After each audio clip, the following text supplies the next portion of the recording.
most important things, as I said, for today, it's a very big concern of the potential aggression from the side of Russian Federation. Of course, we are living in the conditions of the war more than 80 years. And of course, 80 years, Ukraine, it's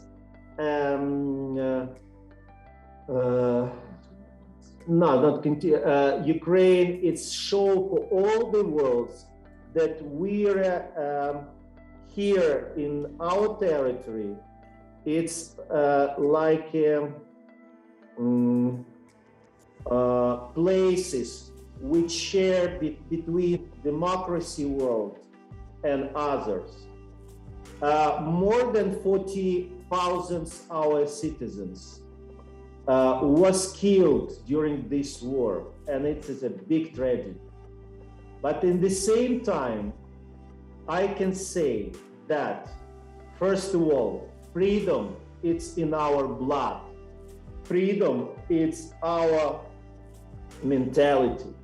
Independence, it's our mentality. And I can say the 100% of the guarantee that if it's happened, I mean aggressions, the majority of the people in Ukraine will be defend our country.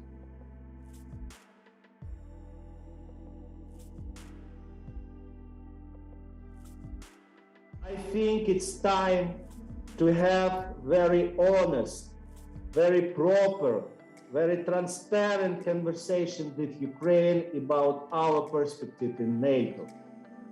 I think that during this period of the war, of the whole history of our starting conversation about NATO, Ukraine showed by our principles, by our positions, that we are absolutely ready, able to be a membership of the NATO. It means that in Madrid summit this year, we hope to see and to listen absolutely concrete terms, absolutely concrete information about it. Because today, especially today, I wanted to repeat it, that now it's a question of the life and the death of our country.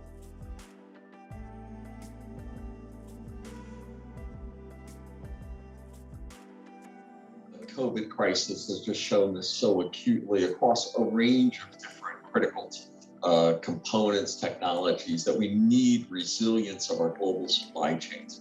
And as we think about, everything from where the masks are made to how we build vaccines, et cetera, we need a globally resilient supply chain. We've also seen through the pandemic that every aspect of human existence is becoming more digital. Name one thing in your life, Alan, that isn't becoming more digital. How we live, how we work, how we worship, how we learn, how we play. Everything is becoming more digital, and everything digital runs on semiconductors.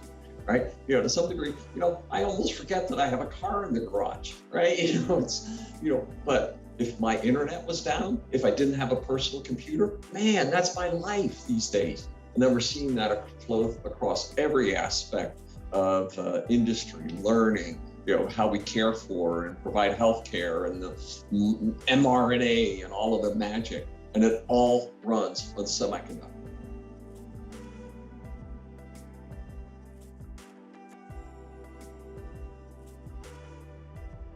I think that the decoupling of the internet, even between the US and China, is a huge risk.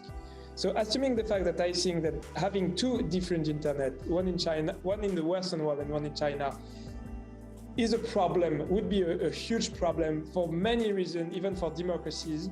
I would not be an advocate of decoupling something between the US and Europe. Having said that, I think there are two things that are important and that are part of an equal discussion between the two continents.